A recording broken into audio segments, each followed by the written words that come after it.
let me tell you a little bit about who I am and why we're here and what I'm hopefully going to take you through today.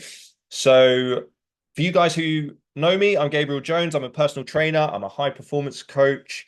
I founded my company GJP Elite fairly recently, but I've been doing what I do for a long time. I've got 15 years of coaching experience, mostly with young footballers, athletes. And also along my journey, I spent a lot of time working with entrepreneurs, CEOs, law firm partners, everything in between, people from all different walks of life.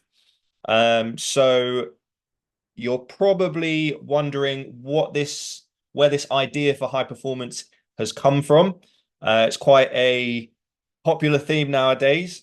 So yeah, like many of you will be able to relate to, I've experienced the struggle myself. Okay, I've been an aspiring footballer in my youth, and I had determination. I had a lot of fire in my belly, a lot of aggression. Um, However, I probably when I was young didn't have the mindset for football. My body was pretty fragile. I would break down and get injured quite easily. My diet was average at best. And it didn't really dawn on me until 13 or 14 years old that less than 1% of players make it as a professional player. So a little bit awkward, a little bit late in the day to realize that statistic. But I progressed as I got older, improved my physique, better diet, but still in my early 20s, my sleep habits were awful, mindset heavily flawed still. So I started to realize that whenever I was nailing one or two of these aspects of performance, there were one or two other aspects that were ruining my hopes and dreams when it came to getting to where I wanted to be. And I'm hoping you guys can relate to this. And it wasn't until I learned how to harmonize and get each of these four pillars of performance compounding and working together that I've been able to, as a 35-year-old, achieve the fitness and well-being and mindset that I would have killed for as a 21-year-old. So that's enough about me. How can we apply this to you and your situation? Okay, so you've just heard me talk about the four pillars. I see some really interesting perspectives there on the chat. We're seeing peak performance in all areas of life, seeing high intensity, okay, and finding my level, okay. Also consistently good levels, and I love that one personally. Consistency. That's a very key word in all of this. So, what are the four pillars? You've got training, nutrition, sleep, and mindset. Okay. Each one is hugely important in its own right.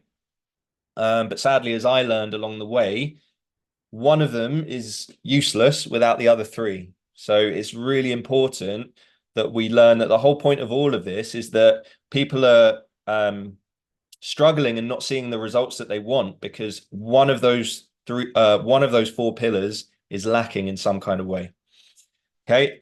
So the three things I want you to ask yourself throughout this workshop is one, where are you now in terms of these pillars of performance? Two, where do you want to be? Okay. So picture yourself 1 year from now, the best version of yourself. What is that person doing? And then number three, what is in the way? Okay. What are your barriers and what is blocking you from being that person who you want to be 1 year from now? Okay, so can I see a show of hands for anyone who thinks they are lacking in at least one of those four pillars: training, nutrition, sleep, or mindset? Let me see you. Okay, that looks like almost everyone. Two hands from Abby there. Awesome. So I'm hoping that's just two pillars and not all of them. So let's get straight into it. Okay. Throughout this webinar, if you want to find out more about where you're at in your journey, I just want you to type 121 in the chat box and I will call you up. We'll have a 15-minute chat and you can just find out kind of where you're at and get a little bit more guidance on the direction you need to head in next. Okay. So you just put the numbers 121 in the chat box and you will receive a link for where you can book a time slot and we can have a chat. Okay. Now I'm hoping some of you have taken the scorecard. So you may have seen the High Performance Health and Fitness scorecard, and that gives you a score out of 190. So you can see on this massive spectrum exactly where you land in terms of where you stand with your current health and fitness habits. So we're going to start with nutrition and just go through 3 quick things about your nutrition that you can be focusing on that can take you in the right direction going forwards.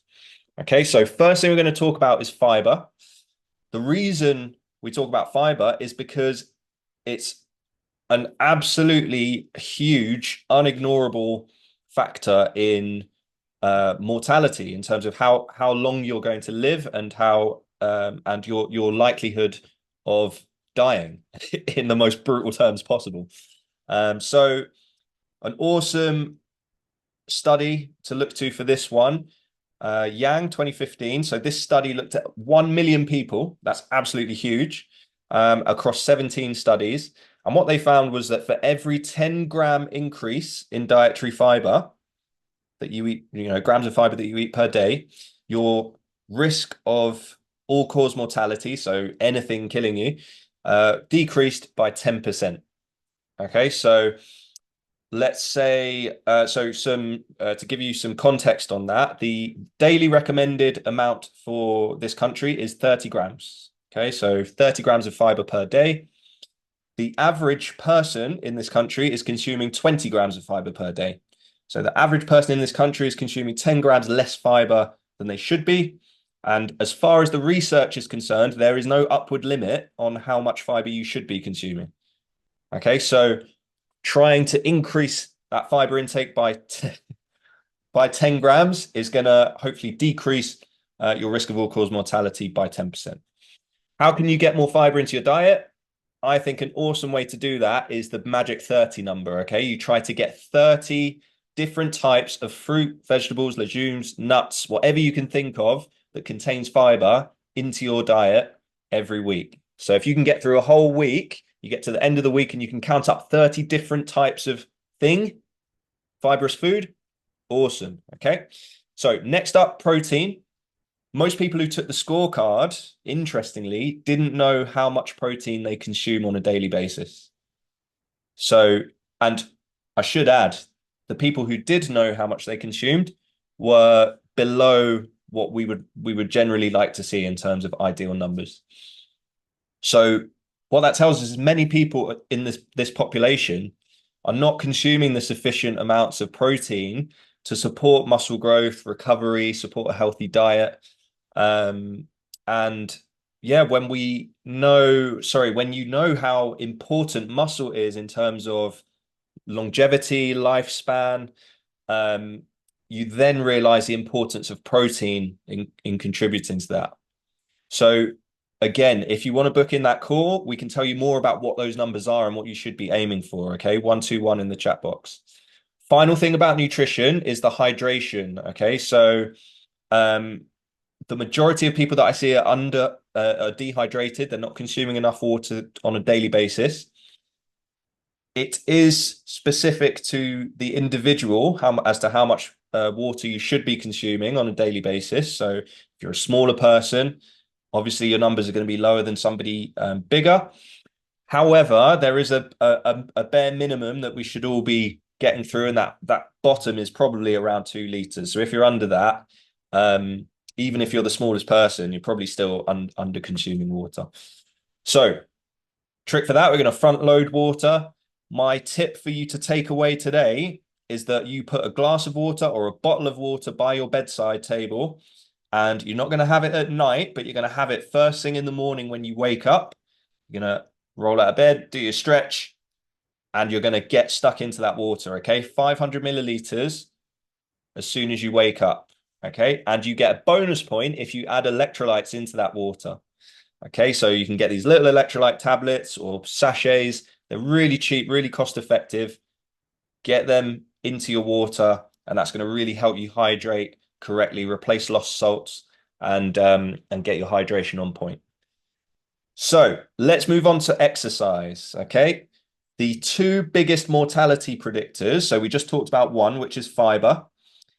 2 more to give to you, okay? And both of them fall into this exercise category.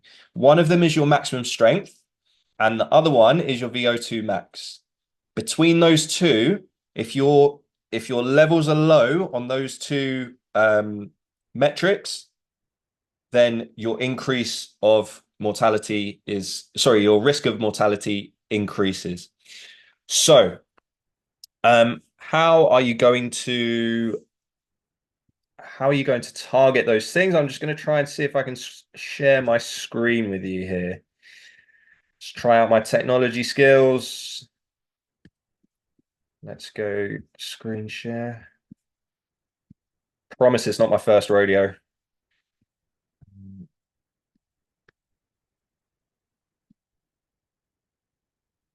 Okay. Right, gonna have to skip that, guys, because I'm not on my laptop. So rookie error. So we're gonna go straight into the details of VO2 max. So your VO2 max is the maximum amount of oxygen that you can utilize during exercise. Okay. So it's, in other words, it's your tank. Okay. Think of your lungs as your tank. It's the amount of work you can do. You can improve your VO2 max in a lot of different ways, but the best way to improve it is to have about 70% of the exercise that you do as low intensity exercise. Okay. So that can be things like walking, cycling to work, swimming, like whatever you like, really low stuff. And then you want about 20% of what you do to be moderate intensity. So it's slightly harder. That might be like a 5K run, or it might be you, instead of your walk, you make it an uphill walk and you increase the speed a little bit. So you're doing these things to make that heart rate spike a little bit harder and get your heart rate beyond 80% of your maximum heart rate.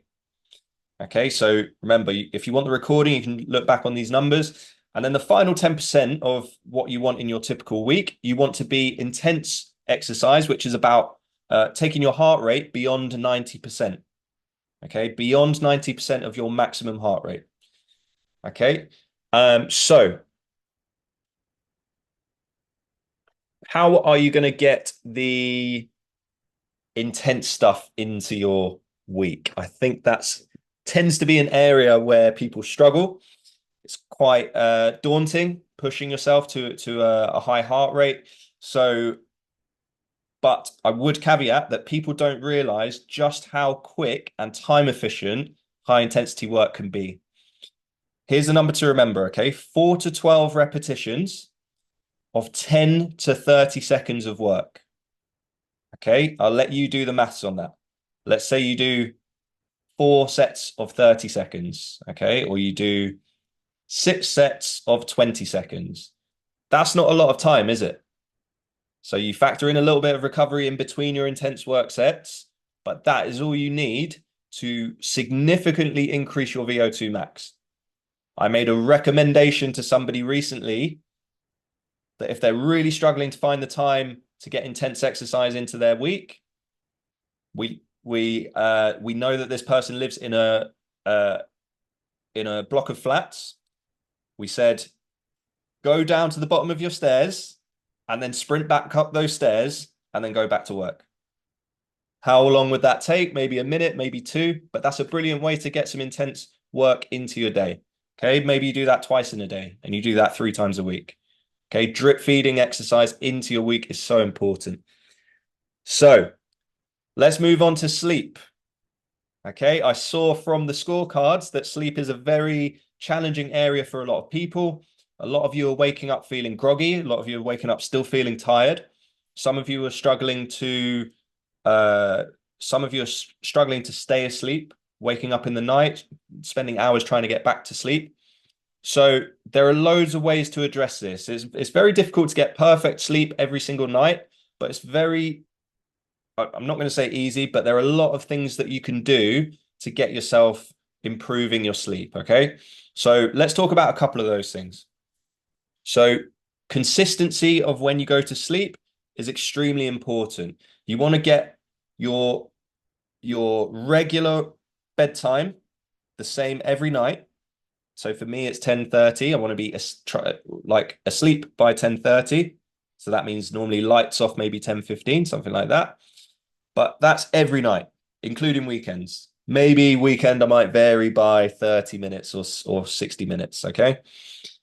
Um, the closer you can get to the same bedtime and wake time every night and every morning, the better the place you're going to be in with your sleep. Second thing is the duration of sleep. Most people are getting less than 7 hours. Got to really try and get that number above 7 hours, ideally 7.5, 8 hours. You can't get that by being in bed for 7.5 to 8 hours. You have to be in bed for longer, ideally maybe an hour, so half an hour either side of that, to give yourself enough time to make sure that you get the 7.5 to 8 hours of sleep. Okay. For every 45 minutes of sleep debt you accrue, your decision-making ability is going to drop by up to 10%. And that's pretty crazy because there's a lot of people here who are in high demand jobs, lots of things that you need to be relied upon for. You have your focus being demanded in meetings, and you need to bring energy back home for the people you love as well. So we don't want that drop. Okay. So keeping that sleep debt at bay is a massive, massive priority.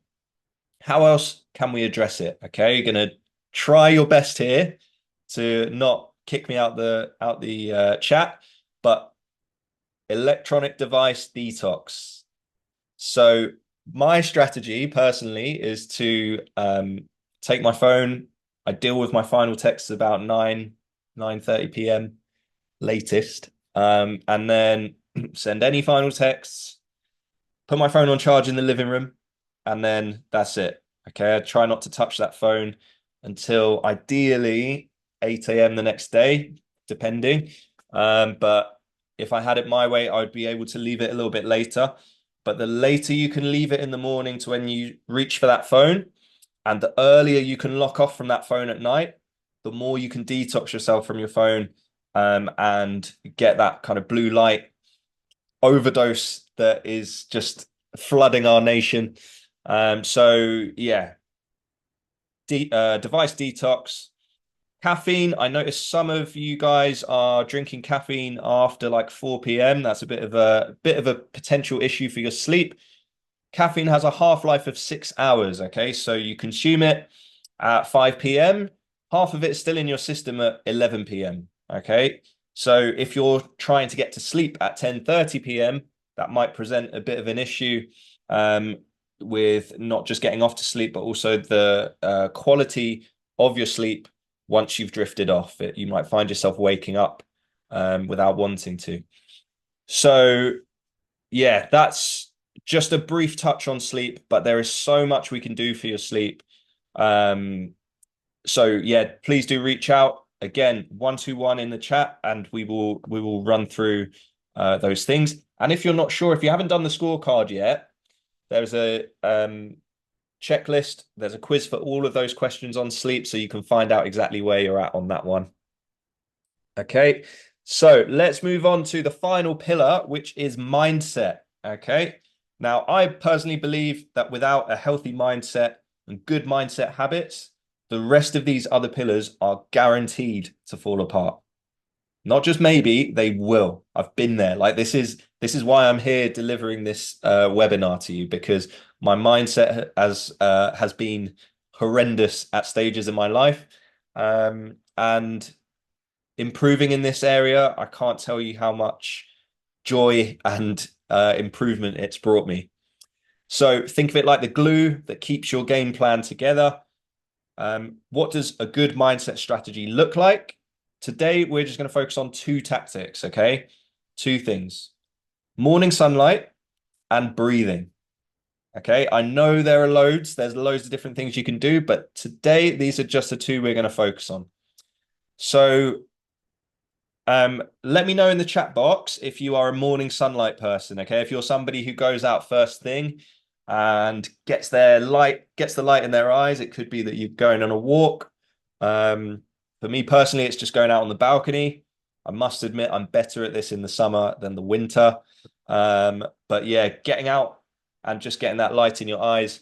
What does that do for us? It gives us that first dose of blue light first thing in the day. It tells our body that the day is starting. It's preparing us for action. And because it's rhythmic, same time every 24 hours with only slight changes each day, this helps our body get an understanding of when it's time to be awake. And then sun going down at night teaches us, okay, it's time to go to sleep. Obviously, if we're dosing with that blue light from our phones, our brain is thinking, oh crap, is it still daylight? What's going on here? So yeah, morning sunlight, first thing in your eyes. A lot of research has shown as well that morning light therapy can alleviate depressive symptoms.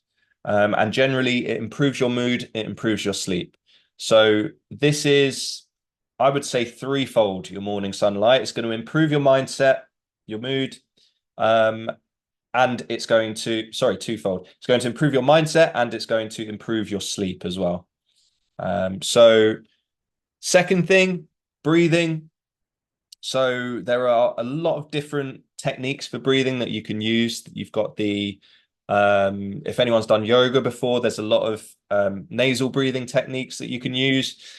You've got Wim Hof, you've got people like that who have got all kinds of different strategies for breathing. The one that I'm going to take you through today is box breathing. Okay, this is just a favorite for me. I use it personally. And yeah, one round of box breathing is what we're going to finish on today before we move on to the Q&A.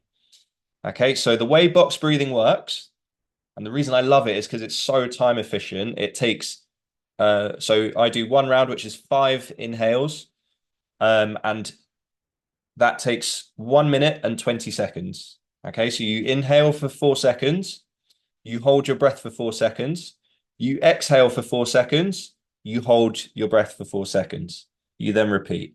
Inhale for 4, hold for 4, exhale for 4, hold for 4. 5 of those, 1 minute, 20 seconds. And your brain is just thanking you for it. It puts you in a nice little state of relaxation. And I believe personally, just doing these small habits on a daily basis, trying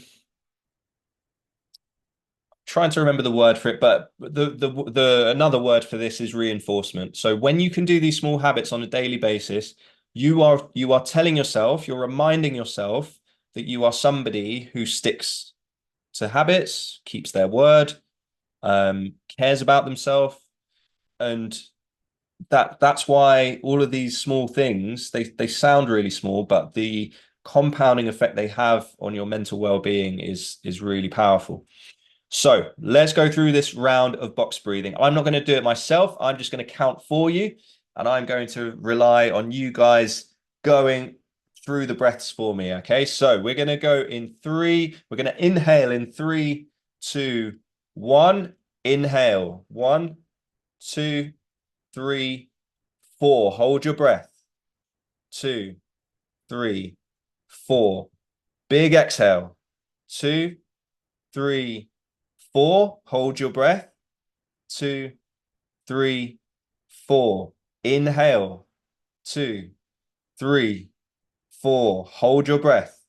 2, 3, 4. Exhale. 2, 3, 4. Hold your breath. 2, 3, 4. Inhale. 2, 3, 4. Hold your breath.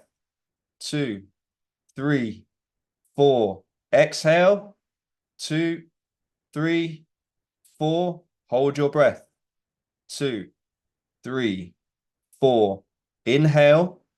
2, 3, 4. Hold your breath. 2, 3, 4. Exhale. 2, 3, 4. Hold your breath.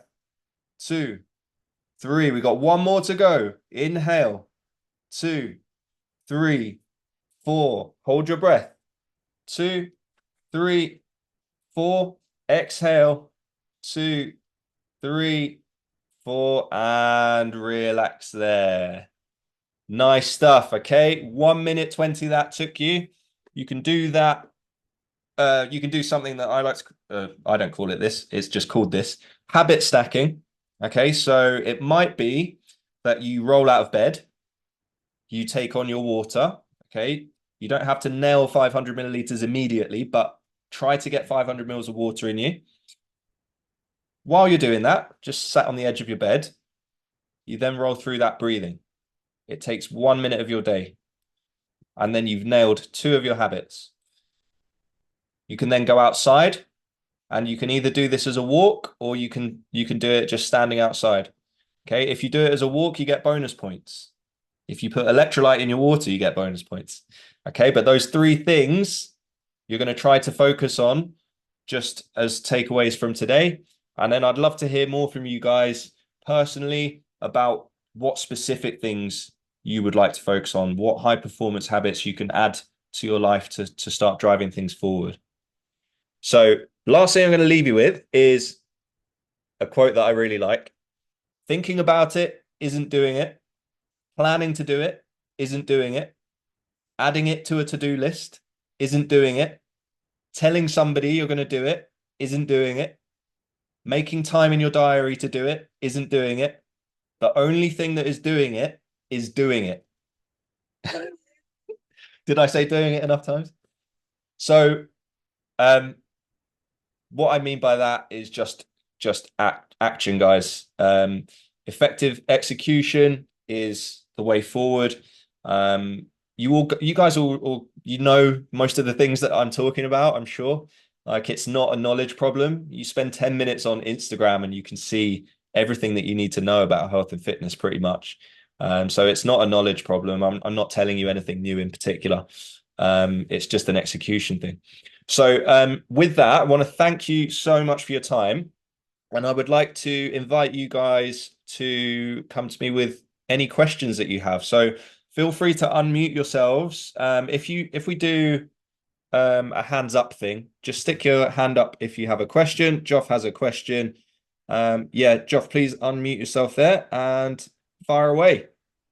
Hello, thank you. That was really good. Thanks, Gabs. But question I had was around tracking. So I like to keep track of things that I'm doing. It helps me, feel good to know that I've completed things. Do you use anything, or do you recommend anything that's going to help me keep track of, like, making these small steps that are going to eventually get me to somewhere I need to be? Yeah, awesome. Thanks, mate. So me personally, you can see I'm one of those double watch losers. So I wear a Whoop and a Garmin, and through those trackers, I can learn things about my sleep, about my resting heart rate, and things like that. And what I do to keep an eye on them is I use Google Sheets.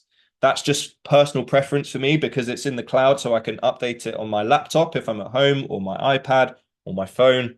And I can just kind of add that data in when I see it. So I might be like, right, okay, my heart rate has increased a little bit over the last few weeks. Am I getting ill maybe?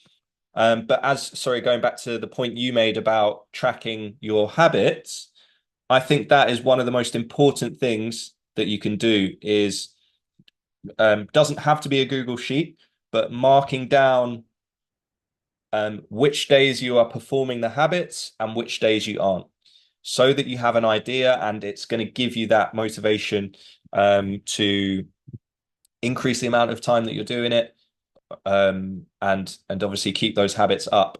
One thing I will say as well with your tracking is aim for 80% success. Obviously, if you get 100, that's great, but aim for 80 to be successful 80% of the time.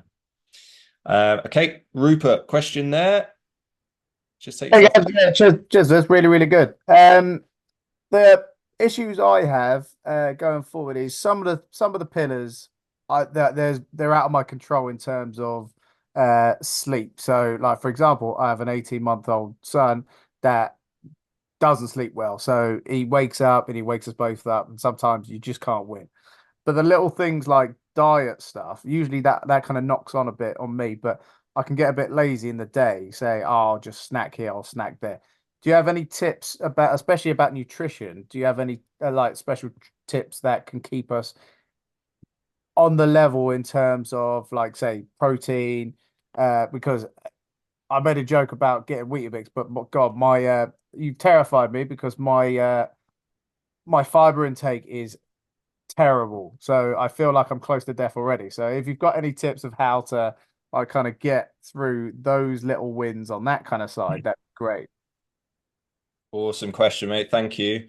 Yeah, obviously, totally respect that. That's one of the hardest things is navigating all of this sleep stuff when you've got a young family to take care of, and yeah, you don't have a say in those sleep times, unfortunately. So, best advice I can give to you is this is regarding nutrition and how your sleep might be negatively impacting your nutrition, is control the environment. Okay, so you can't control whether your child wakes you up or not.